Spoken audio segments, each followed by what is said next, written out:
اس وقت سندھی میڈیا اتنے سارے بہت سارے کرائسس کے باوجود سندھی میڈیا جو ہے وہ ایڈوانس طور پر آگے جا رہا ہے اور جنرلی ایک کنٹرول میڈیا کا دور ہے. میڈیا کو کنٹرول کیا جا رہا ہے, جس طرح عدلیہ کو کنٹرول کیا جا رہا ہے, جس طرح پارلیمنٹ کو کنٹرول کیا جا رہا ہے, اور وہاں سے ہم کہتے ہیں کہ کنٹرول ڈیموکریسی ہے. تو کنٹرول ڈیموکریسی کے جو ڈیموکریسی کے پلر ہیں اس میں ایک میڈیا بھی ہے. جنرل جب وہ مین اسٹریم میڈیا کنٹرول ہوتا ہے تو وہاں پر سندھی میڈیا کو بھائی اسی طرح کنٹرول کیا جاتا ہے. اس پاکستان کے پورے کلچر میں جو پولیٹیکل سسٹم ہے, جو کنٹرول ڈیموکریسی کا سسٹم ہے, اس میں کرمنل جو مافیاز ہیں ان کو جان بوجھ کر پروموٹ کیا جا رہا ہے, ان کو پروموشن جان بوجھ کر دی جا رہی ہے, اور اس کا حصہ ایک کرپٹ مافیا جرنلسٹ بھی اس میں شامل ہو چکے ہیں. کیونکہ جو کرمنل مافیا ہے اس سے ڈیل کرنا آسان ہوتا ہے, نیگوشیٹ کرنا آسان ہوتا ہے.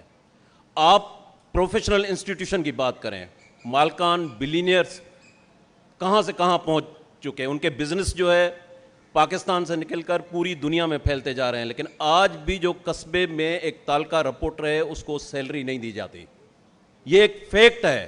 جب اس کو آپ سیلری جب آپ اس کو نہیں دیں گے تو ان کے انڈیویجول انٹرسٹ ہوں گے. اب کیا ہو رہا ہے, اب جب ہم چیف منسٹر کے پاس جاتے ہیں انٹرویو کرنے تو خبر نہیں لینے جاتے, ہم اپنی پی آر سیٹل کرنے جاتے ہیں. ہماری کوشش ہوتی ہے کہ کسی طرح سی ایم سے, گورنر سے, منسٹر سے میری پی آر سیٹل ہو, آدھا حصہ مالکان کو جائے, آدھا حصہ میری جیب میں جائے. یہ سچ ہے. یہ کیوں ہوا ہے؟ یہ اس طرح ہوا ہے جب آپ نے ڈیموکریسی کے انسٹیٹیوشن کو اوپر سے کنٹرول کرنا شروع کیا ہے. تو تب سے یہ پوری, اب کیا ہوا ہے سوسائٹی میں نیچے تک, ہماری فیملیز تک, ہماری بیٹی سوال کرے گی, ہمارا بیٹا سوال کرے گی. یہ کرپشن کو اتنا پروموٹ کیا گیا ہے. جو لوگ ہیں جو انفلوئنشل ہیں, جو پاور رکھتے ہیں, اصل میں وہ کرمنل مافیا سے ڈیل کرتے ہیں. وہ ایزی ہوتا ہے.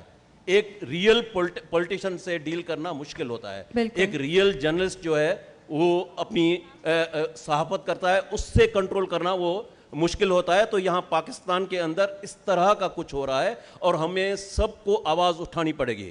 اگر نہیں اٹھائیں گے تو یہ جو مافیاز ہیں, ہم کل آپ نشانہ بن سکتی ہیں, آج میں نشانہ بن سکتا ہوں, کل سہیل, مظہر, منظور, دو ہم سب اس کا نشانہ بن سکتے ہیں.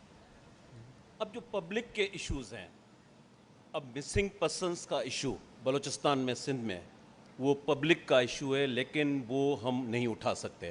لیکن یہاں ٹرانسپورٹ کے جو مسائل ہیں, ہیلتھ کے مسائل ہیں, میں اس پہ آ رہا ہوں, ان پہ تو آپ آواز اٹھا سکتے ہیں. ڈی پولیٹیسائز اتنا کیا گیا ہے کہ باہر سے کون سے ایشوز آپ کو دکھانے ہیں, رپورٹ کرنے ہیں, باہر سے وہ کنٹرول. ایک دور میں جب جنرل ضیاء کی آمریت کا دور تھا تو سندھ میں ڈرامہ جو تھے وہ جنگل, دیواریں اس طرح کے دکھائے گئے جیسے اس میں ڈیکوائٹ, دھاڑیل دکھایا جائے, تو وہ باہر سے کنٹرول کیا جا رہا تھا. تو اب جب ڈی پولیٹیسائز آپ سوسائٹی کو کریں گے, سوسائٹی کے جیسے منظور صاحب نے کہا کہ سب سیکشن افیکٹ ہوں گے, تو میڈیا بھی افیکٹ ہوگی.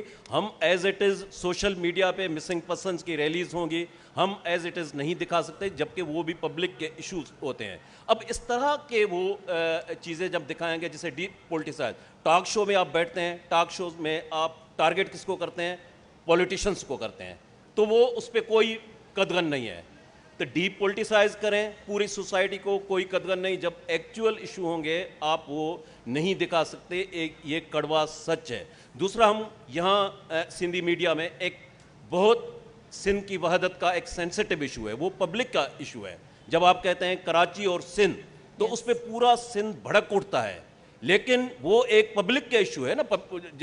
جب سندھی میڈیا اس طرح, وہ اردو میڈیا اس کو دکھاتی ہے, تو اس طرح کے جو سینسٹیو ایشو ہے, جزائر کا ایشو ہوا, کالا باغ ڈیم کا ایشو ہوا, پانی کے ایشو ہوا, NFC ایوارڈ کے ایشو ہوئے, تو یہ ڈائریکٹ پبلک کو افیکٹ کرتے ہیں. ہم دکھا سکتے ہیں کہ تھر میں جو ہے وہ قحط آ گیا, وہ بھی رپورٹ ہوتا ہے. کافی ایسے ایشوز ہوتے ہیں جس میں جان بوجھ کر وہ وہاں اوپر سے کنٹرول ہوتا ہے کہ آپ ایز اٹ از وہ دکھا نہیں سکتے. اور یہ بیہیویئر ہمیں چینج کرنا پڑے گا. جب تک یہ چینج نہیں ہوگا, میڈیا انڈیپینڈنٹ نہیں ہے, جب میڈیا انڈیپینڈنٹ نہیں ہے تو پارلیمنٹ انڈیپینڈنٹ نہیں ہے, عدلیہ انڈیپینڈنٹ نہیں ہے, پوری سوسائٹی انڈیپینڈنٹ نہیں ہے.